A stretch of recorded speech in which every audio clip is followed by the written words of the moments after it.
Professor Qadri, you have discussed a word called harmony. Now, I would give a little bit of my anecdotal perspective on this word. The word harmony is so important for the Chinese and the Chinese society that the fast train, the bullet train, the name of the bullet train is called harmony. When you translate it into English, it is called harmony. And the reason for keeping this name harmony was that they wanted to spread the bullet train network from all of China, from the east side of the China to the west side of China. So there are four corridors from the east to the west part of that. Similarly, north and south, they have similar corridors. So they are still working on the China fast train network, even though some people claim it is quite expensive.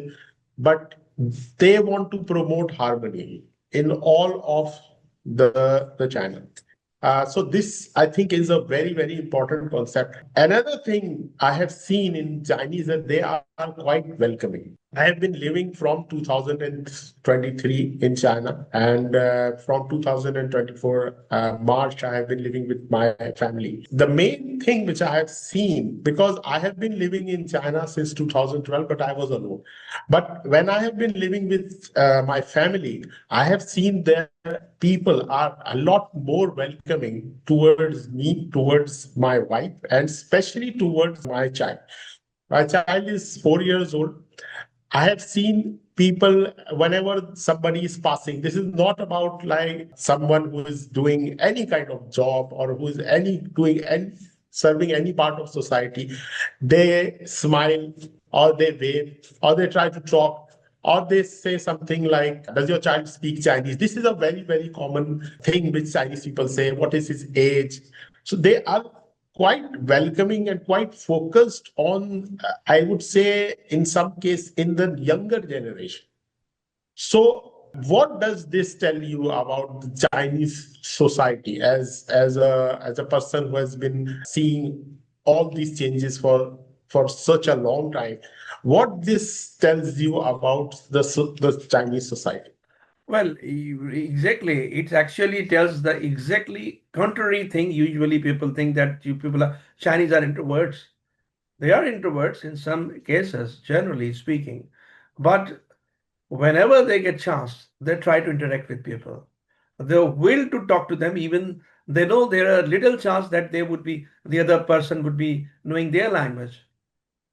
Because Chinese language is spoken in the China areas, like China and the area which are China dominant, like Chinese populated. It is unlike English language. English is more spoken in the world than in the English speaking countries. So whenever English speaker go outside, he had a great chance in my mind, in his mind, that the person might understand English. But when Chinese talk, he knows for sure that there is a little chance that this person might know Chinese language. So even then, he tries to interact with him. Yes. This tells about they are not introvert from inside. The look that at that point of harmony, whenever you are trying to harmonize with your environment, and by and large, and on the larger scale with the globe, and on the larger scale with the cosmos and the universe, you find the literature, Confucius literature, Tao literature. They want to, they have practices to harmonize with the universe. So whenever you met a such person, the harmony cannot be with introvertness. It has to be extrovert. Right. So I would say, I think we have discussed a lot of detail. We have given our audience that which type of scope we will be talking about. So we are at the closing of our session. I would like you to give specific ideas on the topics we will be talking. We might expand it on our audience request and their willingness as well. And we therefore invite their comments for suggestions. So I would request you to tell a couple of points we would be discussing in the future which comes to your mind. We will be discussing and we have episodes on it.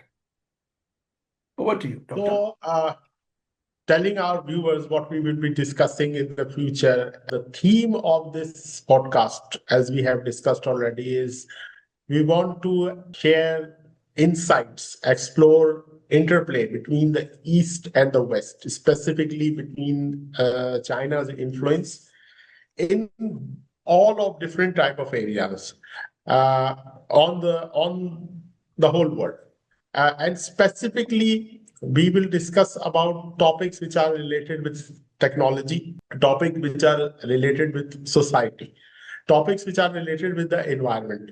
So the idea is that I have been living in China for a long time, and the recent changes which I have seen here, I will discuss my anecdotal references to all these changes which I am actually seeing here, which are happening in front of my eyes.